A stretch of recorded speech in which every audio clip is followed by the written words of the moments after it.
rebonjour ou bonjour pour ceux que je croise pour la première fois. Si votre passion c'est louer des bureaux, des places de travail, fournir du Wi-Fi aux gens, vous êtes dans la mauvaise salle. Donc, a priori, on s'occupe de coworking pour plusieurs autres choses. Cette citation, on y reviendra, est d'Ashley Proctor, qui est une amie, et je pense que c'est assez important de partir sur ça. Si vous vouliez parler de Wi-Fi et de mètres carrés, a priori, il est encore temps d'aller très vite vous restaurer, ça sera mieux pour vous. Le titre, effectivement, que je vous avais proposé pour aujourd'hui, très subtil, Coworking et tiers-lieu, No Bullshit V2. Je m'appelle Yann Heurtaud, et ce matin, je fête avec vous mon 5e Web Today sur scène.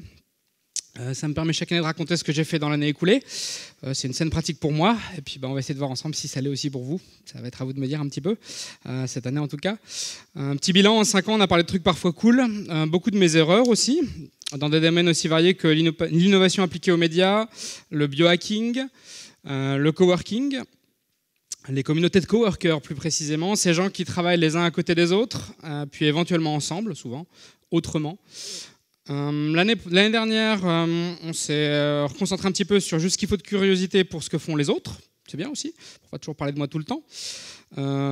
Cette année, on va tricher un petit peu aussi. Si jamais vous pouvez venir parler d'e-residency avec nous vendredi à 14h dans le Chapiteau, la toute nouvelle scène, le Chapiteau, comme son nom l'indique, en dehors des nefs. Du coup, en 5 ans, j'ai rencontré beaucoup de gens plus brillants que moi, comme Ashley, que je vous citais en intro. Et j'aimerais vous parler complètement arbitrairement aujourd'hui de seulement 3 de ces gens-là, pour rester concis, respecter le temps prévu, puis comme ça ensuite on va tous manger, c'est mieux.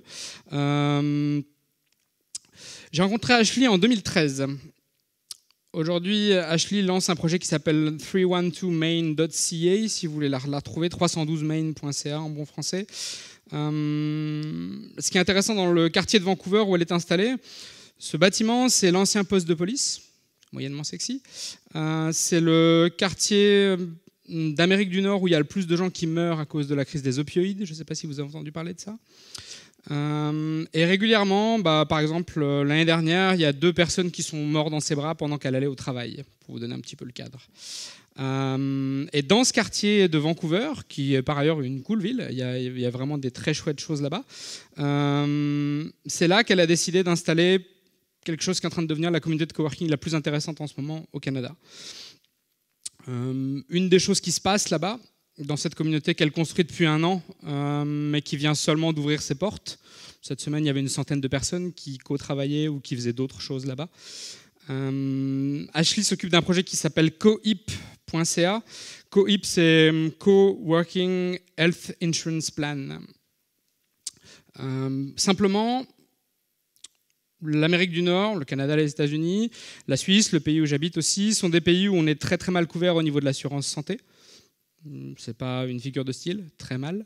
Il y a des vrais problèmes de santé publique et de prévention qui se posent. Je sais que c'est toujours un petit peu compliqué, j'ai grandi en France aussi, on ne se rend pas toujours bien compte quand on n'a pas vécu plusieurs années, qu'on n'a pas eu d'enfants, qu'on n'a pas eu un grave problème de santé à l'étranger, dans un autre pays où on est résident, quand on dépend d'un autre système de santé. Je ne sais pas si c'est déjà arrivé à certains d'entre vous dans la salle, ce genre de situation. Ouais, quelques-uns. On va faire simple, vous serez d'accord avec moi, vous êtes vraiment dans la merde.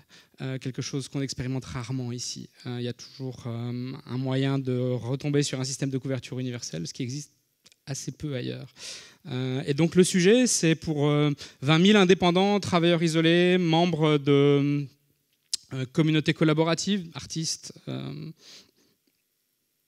toutes sortes de gens qui se mettent ensemble dans une communauté pour faire des choses, c'est de leur trouver un moyen d'être aussi bien assurés que 20 000 salariés de la même grosse corporate, par exemple. Est-ce qu'on arrive à faire ça à l'échelle d'un pays, en commençant dans une ville, Toronto, puis dans tout l'Ontario, la région, puis dans tout le Canada? Ashley, c'est quelqu'un qui a fait ça, en commençant toute seule, en à peine 5 ans. Ça marche tellement bien qu'aujourd'hui, le Canada lui demande de venir expliquer comment ça marche. Donc du coup, elle retourne en Ontario et puis à Ottawa notamment, et on leur demande d'aider les agriculteurs à rejoindre ce programme, par exemple. Du coup, comme c'est un truc qui est assez intéressant, on essaie de lancer cette année la même chose en Suisse. Du coup, ça sera bientôt sur cohip.ch. Et l'idée, en Suisse, on est un petit pays, c'est de voir si d'ici la fin de l'année, on arrive à avoir 100 membres de communautés collaboratives, quelles qu'elles soient, de toutes sortes, à manifester leur intérêt pour être mieux assurés au niveau de leur santé. Et du coup, quand Ashley parle d'impact, quand Ashley dit « ouais, on est dans le coworking, dans ce mouvement, et pas cette industrie », ça pose une petite nuance, pour avoir un impact au-delà de nos murs. Quand elle dit ça, et qu'elle le montre par ce genre d'exemple-là, avoir un impact communautaire au-delà des murs de nos espaces, quand je dis nos, c'est si vous êtes opérateur d'un espace de coworking, animateur d'une communauté de coworkers, bénévole, salarié, fondateur d'un incubateur, avoir un impact communautaire au-delà des murs de vos espaces. Voilà les quelques pistes qui m'inspirent moi, et dans la personne d'Ashley, les gens que j'essaie d'imiter au quotidien. Sinon, je pense qu'on est en dessous de l'objectif. J'aimerais aussi vous parler de Sylvia Fredriksson. Sylvia est designer et chercheuse. Elle est basée à Lyon ces derniers temps, qui est une belle ville sur le terrain des tiers-lieux et des communautés qui changent la façon de travailler ensemble. Quelques noms qui vous aideront à rechercher un petit peu en ligne si vous voulez. Lamine, par exemple, M-Y-N-E, un très bel exemple de choses et de faits, de documentation produite, de communs, co-créés et mis à disposition. Sylvia est quelqu'un qui aide à retrouver le sens de mots pas si simples, mais qu'on utilise trop. Par exemple, le mot communauté. Qui d'entre vous a déjà été travailler une demi-journée dans un espace de coworking ? Ok, on est bien. A priori, si vous n'entendez pas le mot communauté 5 fois dans une journée dans n'importe quel coworking, espace collaboratif, c'est que les gens sont malades, fatigués, enfin voilà, c'est un mot qui est utilisé à outrance. Puis comme d'autres mots, design, recherche, architecture et d'autres. Sylvia interviewe en longueur, avec une écoute rare, des praticiennes et des praticiens de ces mots-là. Beaucoup de ces praticiennes et de ces praticiens. Et donc c'est une chercheuse qui cherche, mais qui rend compte de la réalité de ces terrains et de ces personnes. Donc Sylvia a un peu une tricherie pour moi. Je vous ai parlé de 3 portraits aujourd'hui, mais grâce à elle, vous allez accéder à beaucoup plus qu'un seul portrait. Je vous donne un exemple, un point d'entrée, l'interview de Sophie Ricard, par Sylvia, donc, que vous retrouverez à cette adresse. Sophie est une architecte très particulière. Dans cette interview, vous entendrez parler d'un tiers-lieu à Rennes, pas très loin d'ici, qui s'appelle l'Hôtel Pasteur. Si vous ne connaissez pas encore, allez écouter ces 14 minutes qui vont changer ce mot-là, ce mot architecture. Vous ne l'entendrez plus jamais même pareil dans le contexte d'un espace de travail ou d'un lieu. Parce que vous allez entendre parler de lieu de vie, d'habiter, de vivre et de faire vivre par une communauté, à l'intérieur d'une communauté. Vous allez entendre parler du permis de faire et comment des architectes s'intéressent moins aux plans qu'aux gens qui font des choses. Ce qui est assez rare quand on essaie de s'intéresser au lieu où on travaille.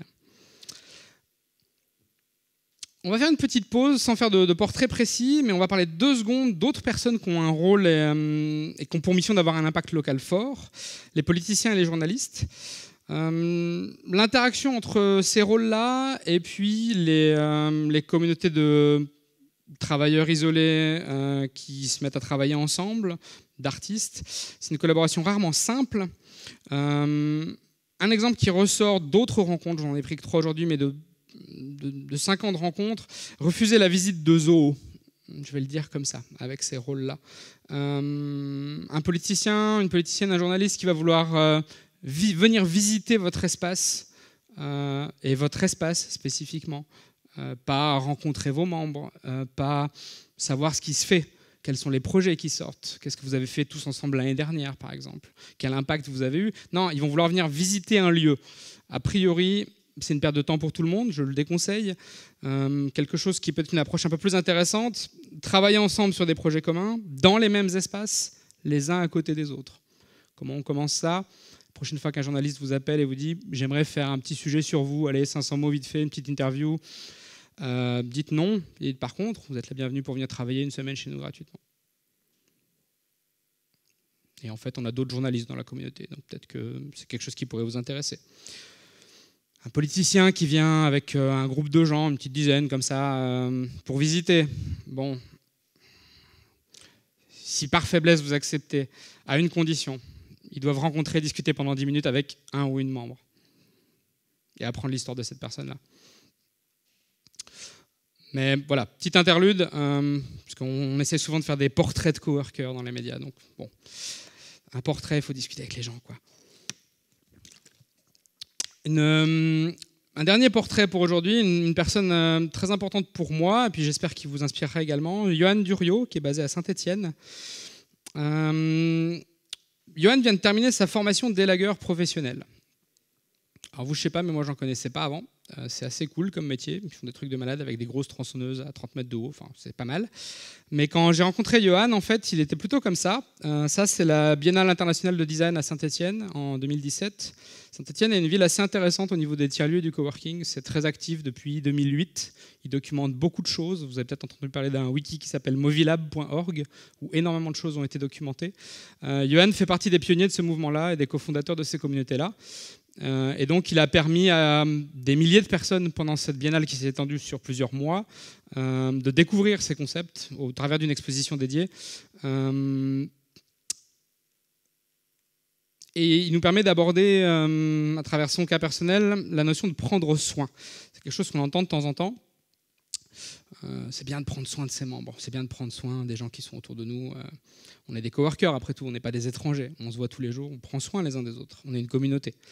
Je ne sais pas si ça vous est arrivé, mais moi, pardon pour le cadrage, un membre qui dit ouais, jusque-là, j'étais un spécialiste du logiciel libre, j'ai envie d'aller élaguer des arbres. Voilà, ça peut interroger. Donc je vous laisse avec ces 5 leçons que m'ont appris Ashley, Sylvia, Johan et puis des dizaines d'autres en 5 ans d'espaces hybrides partagés et de gens qui habitent ces espaces, qui les font vivre. On mesurera votre impact à ce qui se passe au-delà de vos murs. Alors certes, vos membres et vos 4 murs sont essentiels, c'est de là qu'on part, mais qu'est-ce que votre communauté va faire rentrer dans le monde? Qu'est-ce que vous faites ensemble les uns les autres? Qu'est-ce que certains d'entre vous font et qui peut inspirer les autres? Il n'y a pas de méta-communauté. La communauté des tiers-lieux, pour moi, ça n'existe pas. Il y a d'autres praticiens dont il faut se rapprocher. Et dans mon cas, ça a été par exemple à travers des interviews de Sylvia, voir des gens que j'avais vraiment envie d'intégrer dans ma communauté personnelle. Les journalistes et les politiciens ne sont pas vos amis. Au mieux, vous pouvez les aider à devenir vos coworkers. Il y a quelques mots-clés en ce moment. Répondre à une commande publique ou essayer de construire à plusieurs une commande au public. Choisir de prester ou créer des solutions ensemble. À plusieurs co-répondants. Je vous laisse comme ça sur ça, mais la prochaine fois que ça se passe dans votre ville, essayez de penser à ça. Dans le dialogue efficace et le travail ensemble avec ces rôles-là. N'attendez pas d'avoir besoin d'aller couper des gros arbres pour régulièrement vous demander honnêtement si vous êtes en état de contribuer à un commun et de tenter une approche collaborative. C'est moins facile que d'autres trucs. Parfois, on n'a juste pas l'énergie. Et n'attendez pas de voir une figure de votre communauté avoir besoin d'aller couper des gros arbres pour lui demander comment elle va, en écoutant attentivement ses réponses. Sinon, ça ne sert à rien. Et puis enfin, on restera sur ça tous ensemble si vous voulez bien. Moins de photos de très belles chaises vides. Et plus de portraits de belles personnes. J'espère qu'on peut tous faire ça. Se limiter seulement à 3 portraits, c'est assez dur pour moi. Donc si vous voulez qu'on poursuive cette discussion, je suis disponible sur Twitter. Quelques minutes aussi ici avant d'aller nous alimenter. Mais je vous souhaite un excellent appétit, un très bon Web2Day 10e du nom. Et puis je vous remercie pour votre attention et d'être venu ce matin.